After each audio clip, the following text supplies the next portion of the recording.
नमस्कार, मैं पवन सिंह। जब भी हिंदी की बात होती है, हिंदी के सम्मान की बात होती है, तो सबके ज़हन में एक दोहा आता है। जो दोहा है भारतेंदु हरिश्चंद्र जी का। वो दोहा है, निज भाषा उन्नति अहे सब उन्नति को मूल, बिनु निज भाषा ज्ञान के मिटै नहीं को शूल।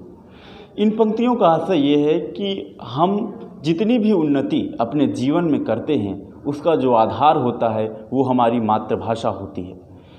हमारी जो मातृभाषा होती है उसमें भावनाओं को व्यक्त करना, अपने हृदय की व्यथा को हम जिस तरह से व्यक्त कर सकते हैं, अन्य भाषाओं में हम ऐसा नहीं कर सकते। अगर हम ऐसा करने का प्रयास भी करते हैं तो ऐसा लगता है कि जैसे कुछ बनावटी सा है। दोस्तों, हिंदी शब्द की जो उत्पत्ति हुई है वो सिंधु नदी से हुई है।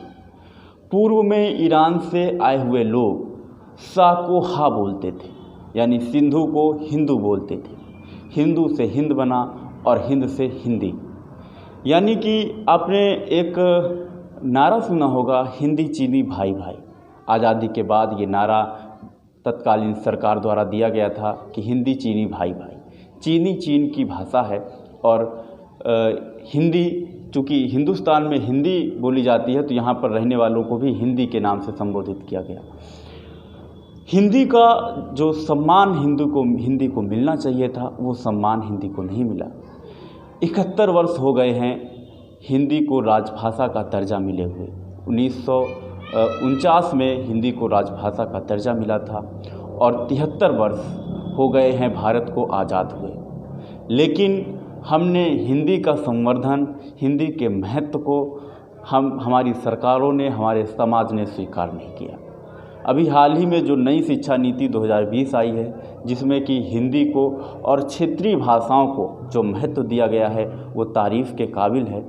लेकिन इससे भी कितना प्रभाव पड़ेगा हमारी पूरे समाज में, पूरे देश में, ये इस योजना के, इस प्रक्रिया के जो धरातली स्तर पर जब इसका क्रियान्वयन होगा तो उससे पता चलेगा। हिंदी को संयुक्त राष्ट्र की भाषा बनाए जाने की वकालत हमारी सरकारें करती रहती हैं। संसद में हम चर्चाएं भी सुनते हैं कि हमारी सरकारें तत्पर हैं कि वो संयुक्त राष्ट्र की भाषा हिंदी को बनाना चाहती हैं। लेकिन अचरज की बात यह है कि हमारे खुद के देश में, हमारी न्याय व्यवस्था में हिंदी को प्राथमिकता देने के लिए हमारी सरकारें, हमारी न्यायपालिका कुछ भी नहीं करती। हमारी न्यायपालिका आज़ादी के इतने सालों बाद भी लोगों को उनकी मातृभाषा में न्याय देने का काम नहीं कर पाई है, इतने लंबे समय के बाद भी। लेकिन संविधान के अनुच्छेद 348 की धारा 2 के अनुसार राज्यपाल को ये शक्ति मिली हुई है कि राज्यपाल राष्ट्रपति की सहमति से किसी प्रदेश की उच्च न्यायालय में हिंदी को आधिकारिक भाषा की और हिंदी में न्याय कार्य को करने को संपादित करने का मंजूरी दे सकते हैं। ऐसा मध्य प्रदेश में, उत्तर प्रदेश में, बिहार में ऐसा हो चुका है, लेकिन अन्य राज्यों में ऐसा नहीं हो सका है।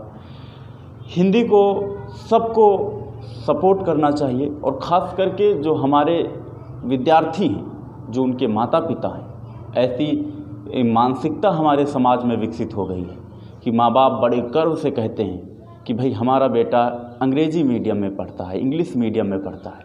और ऐसी सोच है कि जो अंग्रेज़ी में पढ़ते हैं, जो बच्चे अंग्रेज़ी में शिक्षा प्राप्त कर रहे हैं, वो बहुत होनहार हैं, वो बहुत काबिल हैं। लेकिन वास्तविकता में ऐसा नहीं है। अंग्रेज़ी एक गरीब भाषा है। अंग्रेज़ी में कहीं कुछ साइलेंट हो जाता है, कहीं कुछ साइलेंट हो जाता है, लेकिन हिंदी के साथ ऐसा नहीं है। हिंदी में सभी अक्षर, कोई कैपिटल नहीं होता है, उसमें कोई स्मॉल नहीं होता है। हिंदी में सब बराबर होते हैं और अगर कोई आधा अक्षर होता भी है तो उसको सहारा देने के लिए पूरा अक्षर उसके पास होता है। इतनी समृद्ध भाषा है हिंदी, तो हिंदी को महत्व अवश्य देना चाहिए। अंग्रेज़ी में रिश्तों को परिभाषित करने के लिए भी शब्द नहीं है। अंग्रेज़ी में अंकल हों, अंकल को मामा भी कहते हैं, अंकल को फूफा भी कहते हैं, अंकल को चाचा भी कहते हैं, आंटी को बुआ भी कहते हैं, चाची भी कहते हैं, मामी भी कहते हैं, क्योंकि उनके पास शब्द नहीं है रिश्तों को अलग अलग रूप से परिभाषित करने के। लेकिन हमारी हिंदी भाषा में सभी रिश्तों को अलग अलग तरह से परिभाषित करने के शब्द हैं। हिंदी दिवस पे केवल व्हाट्सएप पे स्टेटस लगाने से, पोस्ट लगाने से नहीं होगा। हर किसी को और ख़ास करके समाज के बुद्धिजीवी वर्ग को, हमारी सरकारों को चाहिए कि वो इस दिशा में कुछ ऐसे ठोस कदम उठाएं जिससे हिंदी को उसका सम्मान मिल सके। बहुत बहुत धन्यवाद।